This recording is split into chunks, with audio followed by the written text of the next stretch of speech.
দেখো এবার আমরা পড়ি বৃত্তাকার পথে ট্রেনের বা গাড়ির গতি। প্রথমটা পড়ছি আমরা অনুভূমিক পথে গতি। এটা একটা অনুভূমিক রাস্তা যার মধ্য দিয়ে একটি গাড়ি রাস্তার কেন্দ্র বৃত্তাকার পথের কেন্দ্র ও কে কেন্দ্র করে এইভাবে ঘুরছে। ধরি এম ভরের একটি ট্রেন বা গাড়ি ভি দ্রুতিতে ও বিন্দুকে কেন্দ্র করে ও এ সমান সমান স্মল আর বৃত্তপথের ব্যাসার্ধ নিয়ে অনুভূমিক বৃত্তাকার পথে বাঁক নিচ্ছে। যেহেতু চাকার সাথে পথের ঘর্ষণ বল স্মল এফই অভিকেন্দ্র বল সরবরাহ করে, তাই এক্ষেত্রে এই চাকার সঙ্গে পথের ঘর্ষণ বল সবসময় কেন্দ্র বরাবর কাজ করে, আমরা এর আগেই বলেছি। তাহলে ঘর্ষণ বল এফ এর মান কত হয়ে যাবে? অভিকেন্দ্র বলের সমান এম ভি স্কোয়ার বাই আর। এখন এই ওজন তো সোজা নিচের দিকে কাজ করছে, তাহলে রাস্তার প্রতিক্রিয়া বল আর ওপর দিকে কাজ করছে, তাহলে আর ইজিক্যাল টু হচ্ছে এম জি। ঠিক আছে, তাহলে এবার আমরা দুটো শর্ত, একটা শর্ত পড়ছি, পিছলে না যাওয়ার শর্ত। চাকা ও পথের ঘর্ষণ যদি সীমাস্থ ঘর্ষণের সমান হয় তবে ঘর্ষণ গুণাঙ্ক মিউ হলে এফ ইজিক্যাল টু হয় মিউ আর। চাকা ও পথের মধ্যে ঘর্ষণ ধরলাম ম্যাক্সিমাম ভ্যালু সীমাস্থ ঘর্ষণের সমান, তাহলে এফ ইজিক্যাল টু মিউ আর। তাহলে সমীকরণ 1 আর 2 যদি ব্যবহার করি, এফ সমান সমান মিউ ইন্টু আর, তাহলে এফ আর আর এর ভ্যালুটা যদি আমি এখানে বসাই, তাহলে এফ এর value M V square by R equal to mu into R এর ভ্যালু এম জি। তাহলে এখান থেকে পাচ্ছি V square equal to M R M কেটে গেল, তাহলে V square equal to mu R G. সুতরাং চাকা না পিছলে গাড়িটি যে সর্বোচ্চ দ্রুতিতে আর ব্যাসার্ধের বৃত্তাকার পথে বাঁক নিতে পারে তা হলো এই ভি ইজিক্যাল টু মানে V M equal to root over of mu R G. কেমন? এবার আমরা চাই যে এই যে বৃত্তাকার পথে ঘোরার সময় সবচেয়ে বেশি গতিবেগ নিতে পারি আমরা V M equal to root over mu R G. আমরা এর থেকেও বেশি গতিবেগ নিয়ে ঘুরতে চাই, তাহলে আমাদের একটা কাজ করতে হবে।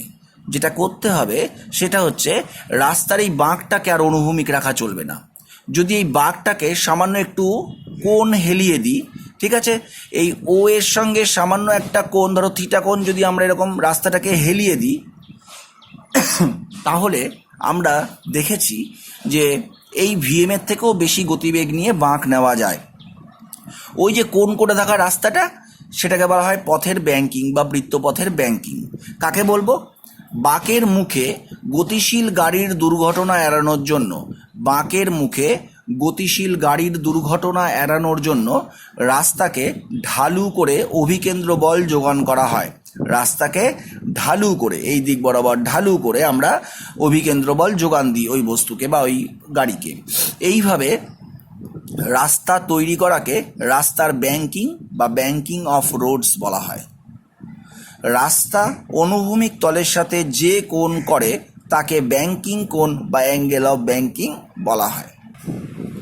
তাহলে দেখো এই যে ছবিটার ক্ষেত্রে ওই একই গাড়ি একই রাস্তা দিয়ে ঘুরতে চাইছে, কিন্তু এই ক্ষেত্রে আমরা রাস্তাটাকে এরকম একটু আনত করে রেখেছি, ঢালু করে রেখেছি, হ্যাঁ, অনুভূমিকের সঙ্গে থিটা কোণ করে রয়েছে। তাহলে এই থিটা কোণকেই আমরা বলি অ্যাঙ্গেল অফ ব্যাংকিং বা ব্যাংকিং কোণ। তাহলে আমরা ধরি এম ভরের একটা গাড়ি থিটা ব্যাংকিং কোণ বিশিষ্ট একটি রাস্তার আর ব্যাসার্ধের একটি বাঁকে ভি দ্রুতিতে গতিশীল, আর ব্যাসার্ধের একটি বাঁকে ভি দ্রুতিতে গতিশীল। এক্ষেত্রে এই গাড়িটার উপরে দুটো বল কাজ করে। কি কি? 1 নম্বর গাড়ির ওজন, যেটা এমজি, যেটা খাড়া নিচের দিকে কাজ করে, দেখতে পাচ্ছি আমরা ছবিতে স্পষ্ট।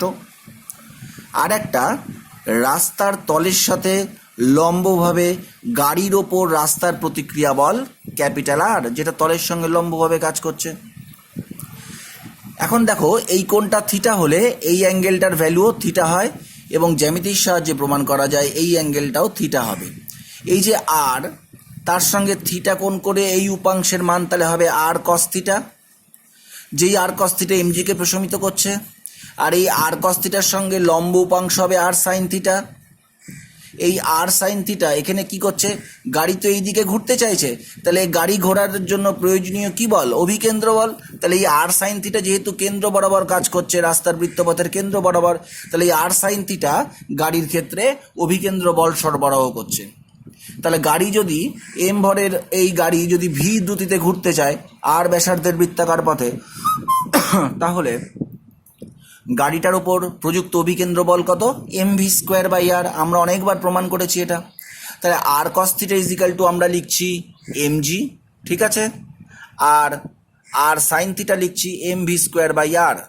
যেহেতু আর সাইন থিটা উপাংশটি বৃত্তপথে ঘোরার জন্য প্রয়োজনীয় অভিকেন্দ্র বল সরবরাহ করে, কেমন ভাগ করে দিয়েছি একইভাবে। তাহলে R sine theta by R cos theta equal to আমরা পেয়েছি M V square by R into 1/mg, M কেটে গেছে, তাহলে ট্যান থিটা ইজিক্যাল টু পেয়েছি V square by R G. এটাকে 3 নম্বর সমীকরণ দিয়ে রাখলাম। দেখো এই সম্পর্ক থেকেই একটি নির্দিষ্ট দ্রুতির জন্য রাস্তার ব্যাংকিং কোণ, একটি নির্দিষ্ট দ্রুতির জন্য ভি এর জন্য রাস্তার ব্যাংকিং কোণ থিটার মান পাওয়া যায়। আর জি তো ধ্রুবক, অর্থাৎ একটি নির্দিষ্ট রাস্তাকে কেবলমাত্র একটি নির্দিষ্ট দ্রুতির জন্যেই সঠিকভাবে ব্যাংকিং করা যায়। ভালো করে বোঝো, তুমি একটা রাস্তা তৈরি করেছো ব্যাংকিং দিয়ে, তাহলে রাস্তার ব্যাংকিং কোণ কত করবে সেটা ডিপেন্ড করবে তুমি কত স্পিডে গাড়িটাকে ওর ভিতর দিয়ে ঘোরাবে, ওর রাস্তা দিয়ে ঘোরাবে তার উপরে। কেন? কারণ এক্ষেত্রে জি তো কনস্ট্যান্ট, আর রাস্তা কতটা চওড়া করতে হবে সেটা আগে থেকেই ঠিক থাকে। বৃত্তপথ, রাস্তার কার্ভ কতটা সেটা আগে থেকেই ঠিক থাকে। তাহলে সেই কার্ভের রেডিয়াস অফ কার্ভেচার বা সেই বৃত্তপথের ব্যাসার্ধ আরও ফিক্সড। তাহলে আর জি যদি ফিক্স থাকে তাহলে ব্যাংকিং কোণ থিটার মান পাওয়া যাবে, থিটার মান ডিপেন্ড করবে ভি এর ওপরে। অর্থাৎ একটি নির্দিষ্ট রাস্তাকে কেবলমাত্র একটি নির্দিষ্ট দ্রুতির জন্যই ব্যাংকিং করা যায়। এই থিটার জন্য শুধুমাত্র ভি এর একটা নির্দিষ্ট মানই পাওয়া যাবে, ঠিক আছে। ওই নির্দিষ্ট গতিবেগ নিয়েই তুমি রাস্তাটাকে পার করতে পারবে। চিত্রানুযায়ী দেখো, চিত্রে এই দিকটা হচ্ছে এইচ উচ্চতা, এটা হচ্ছে রাস্তার ভিতরের দিক, এটা রাস্তার বাইরের দিক, এইটুকু দূরত্ব এক্স, এটা এইচ। তাহলে এখান থেকে ট্যান থিটা ইজিক্যাল টু লম্ব বাই ভূমি লিখতে পারি। তাহলে আমরা লিখেছি tan theta equal to H by X. আবার 3 নম্বর সমীকরণ থেকে তো আমরা পেয়েছি tan theta equal to V square by R G. তাহলে এই দুটো সমান, দুটো যদি সমান করি তাহলে আমরা পাচ্ছি V square by R G is equal to H by X, that is equal to V equal to root over of H R G by X.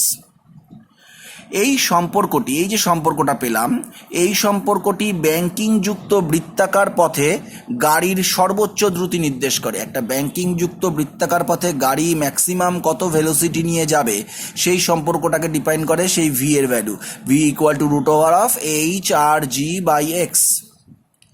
দ্রুতি এর থেকে বেশি হলে গাড়ির বাইরের দিকে পিছলে যাওয়ার সম্ভাবনা থাকে।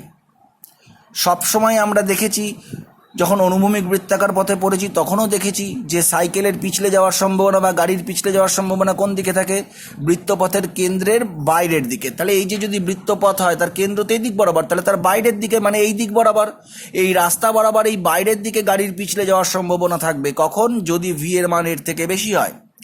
তাহলে দ্রুতি এর থেকে বেশি হলে গাড়ির বাইরের দিকে পিছলে যাওয়ার সম্ভাবনা থাকে, কিন্তু কম হলে, এই ভি এর থেকে যদি গাড়ির দ্রুতি কম হয় বা শূন্য হলেও সাধারণত ভিতরের দিকে পিছলানোর সম্ভাবনা থাকে না। কারণ ভিতরের দিকের পিছলানোর সম্ভাবনা থাকবে না কেন? কারণ ঘর্ষণ বল এই সম্ভাবনাকে বাধা দেবে। এর কারণ হলো রাস্তা ও চাকার মধ্যে ক্রিয়াশীল ঘর্ষণ বল পিছলে যাওয়ার সম্ভাবনাকে বাধা দেয়, ঠিক আছে। এই কারণে যে কোনো রাস্তা বা রেল লাইনের বাঁকে সর্বোচ্চ দ্রুতি জ্ঞাপক বোর্ড লাগানো হয়। যে কোনো রাস্তা বা রেল লাইনের বাঁকে তুমি ম্যাক্সিমাম কত স্পিড নিয়ে যেতে পারবে সেটা ক্যালকুলেশন করে যারা রাস্তা তৈরি করেছে তারাই লাগিয়ে রাখে, এবং সেটা একটা ভ্যালু থাকে 40 kilometre per hour, 20 kilometre per hour. এরকম কোনো বাঁকে কত বেগ নিয়ে তুমি একটা গাড়িকে ম্যাক্সিমাম কত বেগ নিয়ে ঘোরাতে পারবে তার ভ্যালুটা লেখা থাকে, এবং ওইটা মেনটেন করেই গাড়ি চালাতে হয়, নইলে দুর্ঘটনা ঘটতে পারে, ঠিক আছে।